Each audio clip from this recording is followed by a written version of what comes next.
اللہ الرحمن الرحیم نحمدہ و نصلی علی رسولہ الکریم اما بعد۔ دوستو عزیزو، یہ جو آدمی دیندار ہے، اللہ کے خوف و خشیت کے ساتھ، اللہ تعالیٰ کی یاد و محبت کے ساتھ زندگی گزارتا ہے، اسی کی دنیا بھی اچھی ہوتی ہے۔ یہ ایسا نہیں ہے کہ بھئی شیطان دھوکہ دیتا ہے کہ ہمارے ذہن میں ڈالتا ہے کہ بھئی اگر دین کو ہٹا دیا جائے، دین کو ایک طرف کنارے کر دو تو بڑے راحت تو بڑے مزے کی زندگی رہے گی۔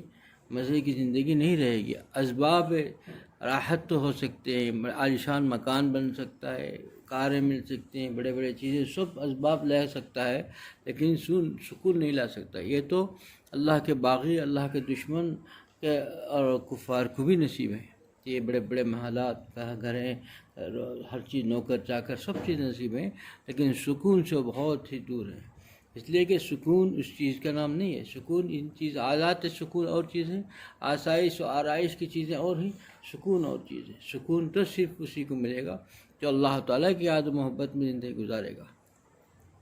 اور جو بندہ اللہ کی یاد و محبت میں زندگی گزارتا ہے، اللہ کے خوف و خشیت کے ساتھ زندگی گزارتا ہے، اس کی دنیا بھی مزیدار ہو جاتی ہے۔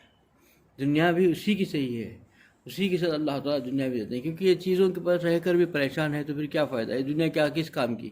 اسی عالیشان مکانات میں ہے، بڑے بڑے محلات میں رہ رہا ہے، لیکن اتنا پریشان، نیند کی گولی کھا رہا ہے، نیند نہیں آ رہی ہے، تو سکون نہیں ہے، بڑا پریشان ہے۔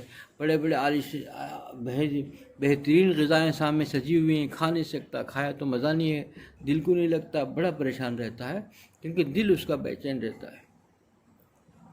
اور دوسری طرف جو اللہ کے خاص بندے ہیں، اللہ کی یاد و محبت میں جو زندگی گزارتے ہیں، ان کی زندگی اتنی مزیدار ہوتی ہے، ان کو پوچھنا ہے کیا۔ دال روٹی میں بھی ان کو پلاؤ سے زیادہ مزہ ملتا ہے، بریانی سے زیادہ مزہ لطف لیتے ہیں، کیونکہ یہ زندگی ان کو حقیقی زندگی خدا کی طرف سے ملتی ہے۔ خدا کی یاد و محبت سے زندگی گزارتا ہے، دنیا اس کے خطبوں میں آ کے گرتی ہے تو خدا کی طرف سے آتی ہے، وہ زندگی بڑے مزیدار ہے۔ دوستو، اصل تو زندگی اسی کا نام ہے۔ اور ہم لوگ جو زندگی سمجھ رکھے ہیں اور زندگی کی ان آسائش و آرائش کو اور اسی کی طرف توجہ لگا کے بیٹھے ہیں، یہ زندگی نہیں ہے، یہ اس کے سکون و عافیت کی چیزیں نہیں ہیں، یہ تو ضرورت کی چیزیں ہیں۔ ضرورت کی چیز اور ہے اور مقصد اور اسی چیز ہے، مطلب مقصود جو اور چیز اور ہے۔ مقصود تو خدا کی یاد و محبت ہے، آخرت کی زندگی ہے، اور یہ سب اس کے لیے، یہ اس سے انکار نہیں ہے، یہ بھی ضروری ہے، لیکن کتنا ضروری ہے وہ سمجھنا ہے۔ ہمیں سے ہر آدمی ایک سمجھے کتنا ضروری ہے۔ اب اس کے لیے مثال کے طور پر سمجھ لیجیے کہ ایک مکان ہے، کتنا بڑا عالیشان مکان بنا دو، لیکن اس کے اندر ضرورت خانہ نہیں ہے، بیت الخلاء آپ نے نہیں بنایا، آپ کو ضرورت خانہ نہیں بنایا تو نامکمل ہوگا۔ اتنا بڑا عالیشان مکان، سب چیزیں اس میں سجا دی، بہت راحت کی چیزیں، کیا کسی چیز کی کمی نہیں ہے، لیکن اگر اس میں ضرورت خانہ نہیں ہے تو بیکار ہے، رہنے کے قابل بھی نہیں ہے۔ لیکن اس کا مطلب یہ نہیں ہے کہ وہی سب کچھ ہے، اسی کی تلاش میں نہیں پکتا آدمی، اسی کے لیے تڑپتا نہیں ہے۔ تو ضرورت خانے کے لیے کوئی جستجو نہیں کرتا کہ ضرورت خانہ بنانا ہے، مجھے ضرورت خانہ بنانا ہے، نہیں کرتا۔ گھر بنانے کی فکر کرتا ہے، ضرورت خانہ بنانے کی فکر نہیں رہتی کسی کو کہ میں ایک ضرورت خانہ بنانا ہے، مجھے اس کے لیے کمائی کرنا ہے کہ میں ایک ضرورت خانہ بنا لوں، بیت الخلاء بناؤں، ٹوائلٹ بناؤں، اس کی فکر میں کوئی نہیں رہتا۔ اسی طریقے سے یہ دنیا ضروری ہے، کمانا بھی ضروری ہے، لیکن اتنا ہی کمانا ہے، اتنا ہی ضروری ہے جتنا اس کو ضرورت کے ساتھ میں رکھا جائے، جتنا ضرورت ہے۔ باقی اصل مقصد تو، جیسے مقصد بنانا اور چیز ہے، ہمارا مقصد تو گھر بنانا تھا، بیت الخلاء بنانا مقصد نہیں تھا، وہ تو اس میں ضرورت چیز ہے رکھ لیا۔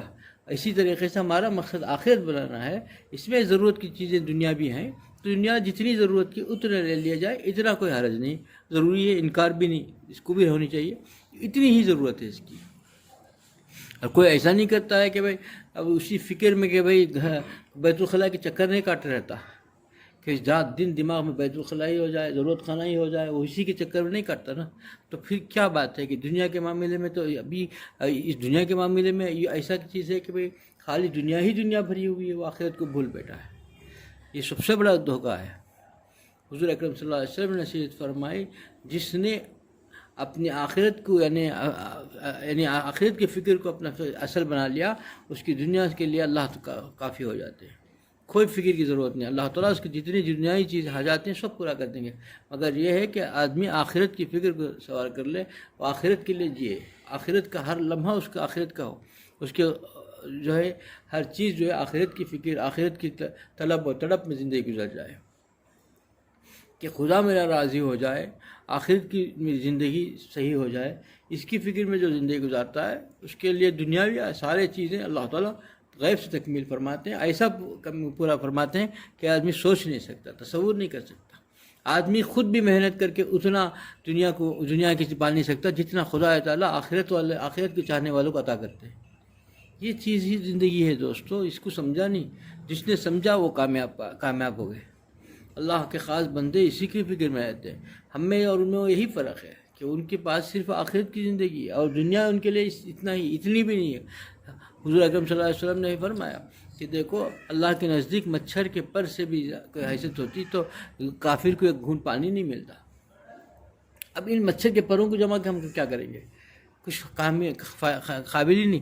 ہم تو آخرت کی فکر کرنی چاہیے، ہمیں ہر آدمی آخرت کے لیے سوچنا چاہیے. اور اب سوچے جتنا یہاں پر ضروری ہے اتنا تو کر لے. یہ شیطان کا دھوکہ ہے، شیطان ہم کو ہی دھوکے میں دیتا ہے. شیطان یہ کہتا ہے کہ بھائی دین کو تو رکھ لے، کنارے ہٹا دو. آج کل اکثر لوگ یہی کے دماغ میں ہے، جو خاص کر پڑھے لکھے طبقہ ہے وہ یہی سمجھتا ہے کہ بھائی یہ دین کی چیزیں ہی بہت زیادہ ہے، وہ بعد میں دیکھا جائے گا، اب خود دنیا کو کمانا ہے، دنیا ہی چیزیں اسی میں سب کچھ ہے. یہ بہت بڑا دھوکہ ہے، نفس و شیطان کا دھوکہ ہے. شیطان نے دھوکہ ڈال کر کے دین سے ہٹاتا ہے. اب دین تو کیا، دین سے ہٹے گا تو پھر دنیا بھی نہیں ملے گی، دنیا کے راحت و چین بھی بیکار ہو جائیں گے، سارے چیز ہوتے ہوئے بھی پریشان رہے گا، کسی چیز میں چین و سکون نہیں پائے گا. دوستو عزیزو، جس طریقے سے انسان گھر کے اندر گھر ہی کی فکر میں رہتا ہے، جو ہے ضرورت خانے بیت الخلاء ٹوائلٹ کے لیے فکر نہیں کرتا، وہ تو ضرورت کی چیزیں بنا لیتا ہے، اتنی اہمیت دیتا ہے جتنی اس کی ہے، اس کے لیے اپنا رات دن کی نیند کو حرام نہیں کرتا اور پریشان نہیں رہتا. لیکن اسی طریقے سے ہم کو آخرت کی فکر کرنی چاہیے. دنیا اتنی ہی رکھنی چاہیے جتنا ضرورت خانہ، ہم گھر میں ضرورت خانے کے لیے جتنی فکر کرتے ہیں اتنی فکر دنیا کے لیے کافی ہے. باقی سب کچھ جو ہے آخرت کی فکر کرنی چاہیے. آخرت اصل چیز ہے. یہ آخرت کی چیز کو سوچا. مولانا روم رحمۃ اللہ سے اسی کو فرمایا کرتے تھے کہ دیکھو جو ہے نا، کشتی کے لیے پانی تو ضروری ہے، پانی سے ہی کشتی سفر کر کے اپنے مقام کو پہنچ سکتی ہے، لیکن پانی کہاں ہو، کیسا ہو، وہ ضروری ہے. دل کے اندر، دل کے باہر کتنی چیزیں بھی رکھ لو کوئی حرج نہیں ہے. دل کے اندر صرف یاد و محبت ہو، خدا کی یاد و محبت کے سوا کچھ نہ ہو، دنیا کی کوئی محبت اس کے اندر نہ ہو. باقی اللہ تعالیٰ کسی کے قدموں میں ڈال دیتے ہیں، وہ اس کا کرم ہے اور مولا کا کرم ہے. اس کو نعمت سمجھیں، اس کو امانت سمجھیں. یہاں بھی بہت بڑی چوک ہوتی ہے کہ جو مال اللہ اپنی امانت کے طور پر دیتے ہیں، اس کا ہم مالک نہیں ہیں، مالک سمجھ جاتے ہیں، اور مالک سمجھنے کے بعد اس کے اندر سب کچھ اپنا طور پر تصرف کرتے ہیں. یہ ایک پیسے کے پائی کا حساب دینا ہوگا. جیسا کسی نے امانت دی ہے ہمارے پاس، اگر کسی نے 1000 روپے دیا ہے، کسی کام کے لیے بھیجا ہے یا دے دیا ہے، اس کو خرچ کر کے آگے حساب بتاؤ تو بتانا پڑے گا.